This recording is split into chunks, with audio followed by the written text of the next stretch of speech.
I'm Bonnie Simon, and today I'm going to tell you something about how to interview for a job. Now, when you get to this point, this is assuming that you've already gotten invited to an interview, so that's going to mean that you had a resume. And I don't want to talk about how to do a resume. There's different kinds of resumes, and we can talk about that in a different video. But if you need someone to help you with your resume, I want to recommend my friend Dodie Thompson, who runs a business called Peak Resumes, and she knows all this stuff and can help you out. So I put her name right here, so you'll be able to find it and remember what it was. So once you've gotten to the point of having the resume and you want to apply for a job, you're going to take that resume and you're going to alter the resume a little bit so that it highlights the top 5 skills that you have that are in the job posting, because you want it to be very easy for the people who are looking at your resume to see that you have the skills that they need. So that's the first thing you're going to do.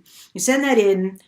If you get an interview, here are 6 things that you can do that will improve your chances of getting the job. The first is that you can write your questions down. So you've done your homework in looking at the different types of companies. So you know something about the companies, and you might know a little bit about the job, but you probably have clarifying questions. Questions about, maybe about the work environment, what it's like to work there, whether you're going to have to work in work groups or you work by yourself. All kinds of things maybe things that you need to clarify to make sure that you're going to be comfortable working in that environment. So you can write those questions down. You just write them down on a piece of paper and you bring it in, and you can make sure that you get them answered. Because remember, as you are interviewing, the interviewer is interviewing you, but you are also interviewing them to see if this is a place that you want to work. So make sure you know what those questions are, because this is as much about you as it is about the company. But also, nobody likes it when they interview somebody who has no questions. You don't really know if they've been listening. You don't know if they care about their work environment. It's very difficult to tell if the person is really interested in the workplace, or if they're interested in contributing to the workplace, if they don't ask any questions. So you're going to impress the interviewer by having these questions and looking like you've been thinking it through, which of course you have, because you have all those questions. The second thing that you can try to do is, once you get the interview, try to find out from your contacts who's going to be interviewing you. And if you know somebody in the company, see if you can learn a little bit about that interviewer.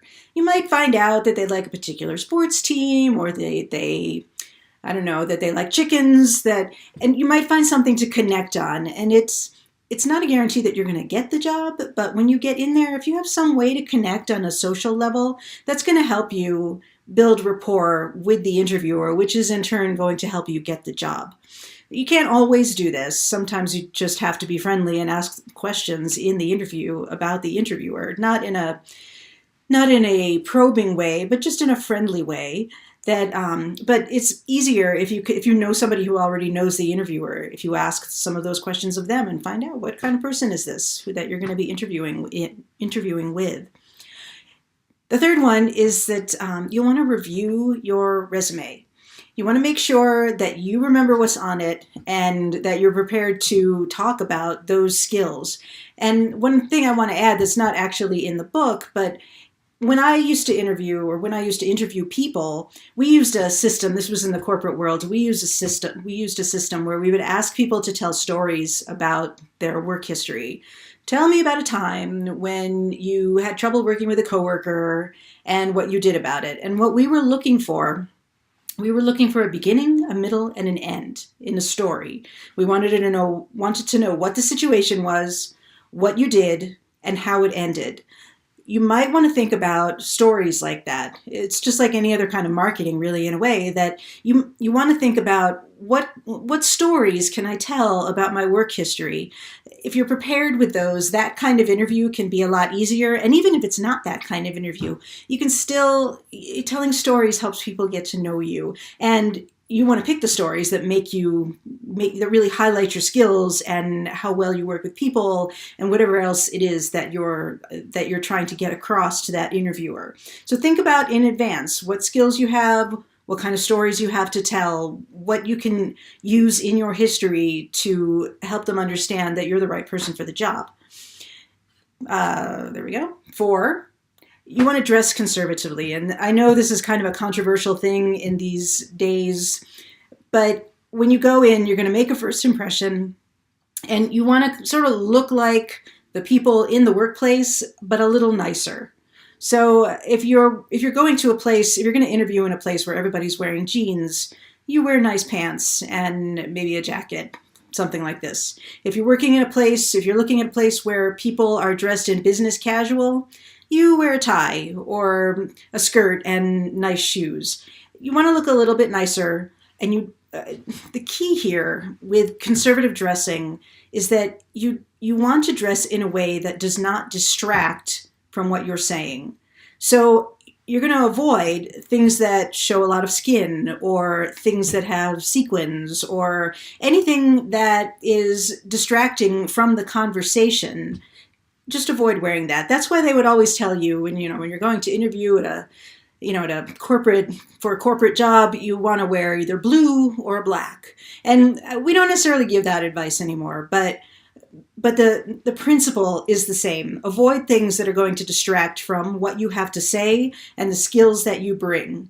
That's the idea there. So dress conservatively. Number 5, be on time. Do not be late. It is very hard to recover from being late for your interview. If there's some kind of disaster and it's unavoidable, call them as soon as you can to let them know what has happened and why you are not there on time.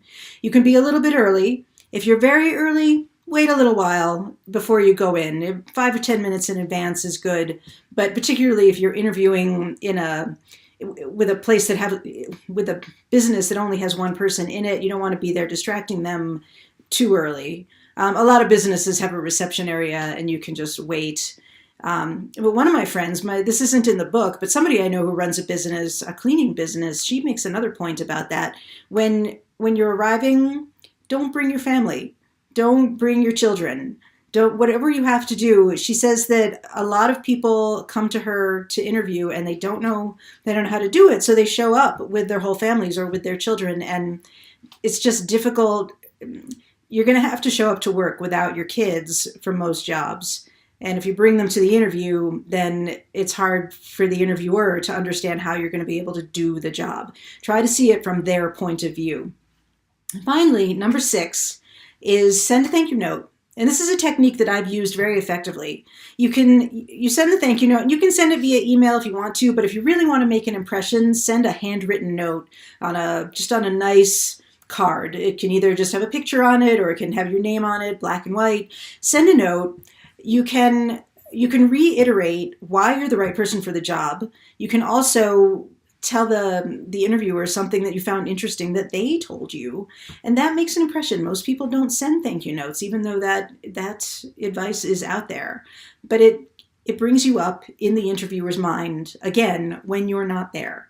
And it's a small touch. It doesn't take very long to do, but it can make a big difference in setting you off from the other people that you've interviewed, especially if you're in a competitive field or if it's been a competitive job search. All right, those are my 6 things. Write down your questions in advance and bring them with you. Don't forget to ask them. Try to learn what you can about the interviewer in advance to try to connect with them. Make sure that you know what is on your resume and have stories to tell. Dress conservatively and without distraction. Be on time, and send a thank you note. All right, I hope this was helpful. And the book that I'm working with here is my father's book, Dr. Stephen Simon, Relaunch. And you can find that wherever you find books. Thanks.